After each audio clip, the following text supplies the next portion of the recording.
ग्वालियर में मध्य प्रदेश की अब तक की सबसे बड़ी साइबर ठगी का मामला सामने आया है। 70 वर्षीय चार्टर्ड अकाउंटेंट एवं चैम्बर ऑफ कॉमर्स के चुनाव अधिकारी अशोक विजयवर्गीय से क्रिप्टो निवेश और ऑनलाइन ट्रेडिंग में भारी मुनाफे का झांसा देकर 21 करोड़ 5,96,000 रुपए की ठगी की गई है। ठगी का यह पूरा खेल 1 दिसंबर 2025 से 7 जुलाई 2026 तक यानी कि करीब 218 दिन तक चला है। आरोपियों ने व्हाट्सएप कॉल के जरिए संपर्क कर शुरुआत में 1 लाख रुपए का निवेश कराया और 88,000 रुपए का मुनाफा दिखाकर उनका विश्वास जीत लिया। इसके बाद 106 अलग अलग ट्रांजैक्शनों के माध्यम से 25 बैंक खातों में करोड़ों रुपए ट्रांसफर करा लिए गए।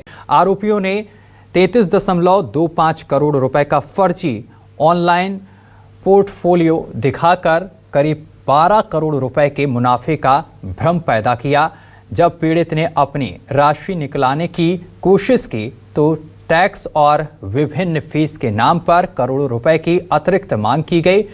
शुरुआती जांच में 15 बैंक खातों में 10.84 करोड़ रुपए समेत अन्य खातों में भी करोड़ों रुपए के लेन देन का पता चला है।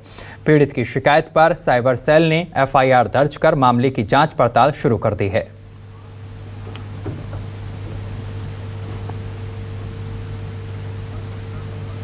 और इस खबर पर अधिक जानकारी के साथ हमारे संवाददाता करण मिश्रा हमारे साथ जुड़ गए हैं। करण, पीड़ित के साथ करोड़ों की ठगी हुई है, साइबर ठगी, क्या कुछ कार्रवाई की जा रही है इस पूरे मामले में? देखिए, मध्य प्रदेश की बड़ी साइबर ठगी में एक मामला जुड़ गया है जो कि ग्वालियर के अनुभवी 70 साल के चार्टर्ड अकाउंटेंट हैं अशोक विजयवर्गीय, उनके साथ ये ठगी हुई है। जिस तरह की शिकायत उनके द्वारा राज्य साइबर सेल में की गई है उसके अनुसार आंकड़ा जो है लगभग 21 करोड़ 5,96,000 रुपए का है, जो क्रिप्टो में निवेश कराने के नाम पर उनको झांसा दिया गया था। बाकायदा शुरुआत में जब 1 दिसंबर 2025 से एक ठगी का जो जाल बिछाना शुरू हुआ था, इसमें 1 लाख रुपए का निवेश सबसे पहले कराया गया था और उसमें 88,000 रुपए का मुनाफा बाकायदा अशोक विजयवर्गीय जो चार्टर्ड अकाउंटेंट है उनको दिया गया था। और इस 88,000 रुपए के लालच के बाद जो सिलसिला शुरू हुआ वो 1 दिसंबर 2025 के बाद 7 जुलाई 2026 में खत्म हुआ, जब उनको बताया गया कि उनके जो पोर्टफोलियो है उसमें 12 करोड़ रुपए का मुनाफा इकट्ठा हो चुका है, लेकिन इसको अगर वो निकालना चाहते हैं, विड्रॉल करना चाहते हैं तो उनको कुछ प्रोसेस फॉलो करने के लिए रकम जो है जमा करनी होगी।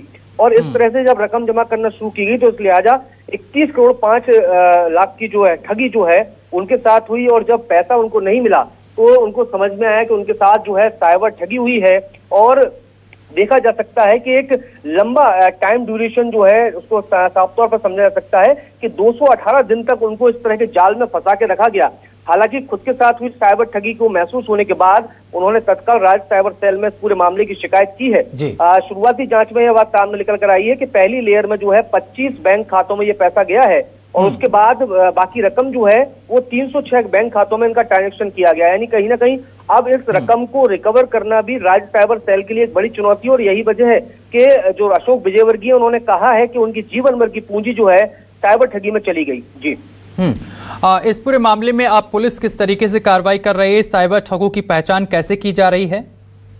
देखिए, बिल्कुल साइबर ठगे जो होते हैं वो पूरी तरह से अज्ञात होते हैं, एक ऐसी लोकेशन पर बैठे होते हैं, इनको ट्रेस करना साइबर सेल के लिए भी एक बड़ी कठिन चुनौती होती है।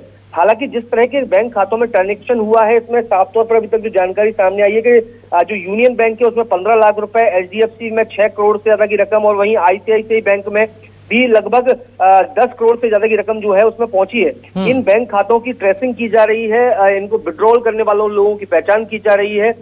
मुख्य सवाल यही है कि जिस तरह से लगातार साइबर ठगी को लेकर अवेयरनेस की जा रही है कि किसी भी प्रकार की कोई लिंक पर क्लिक ना करें, अज्ञात व्यक्ति पर बिना भरोसे किए हुए उस पर किसी प्रकार का निवेश न करें। और इसकी शुरुआत भी कुछ इसी तरीके से हुई थी कि उनको जो लिंक मिली थी उसके जरिए इन्होंने निवेश शुरुआत किया था, ना ही उस लिंक से संबंधित किसी उसकी वेरीफाई उसको किया गया था कि संबंधित लोकेशन ठीक है या नहीं है। लिहाजा कहीं ना कहीं ये बड़ा साइबर ठगी का मामला है जो एमपी का अभी तक की सबसे बड़ी साइबर ठगी में शामिल हुआ है। अब इसमें देखना होगा कि रकम किस तरह से रिकवर की जाती है। जी बहुत शुक्रिया आपका तमाम जानकारी साझा करने के लिए।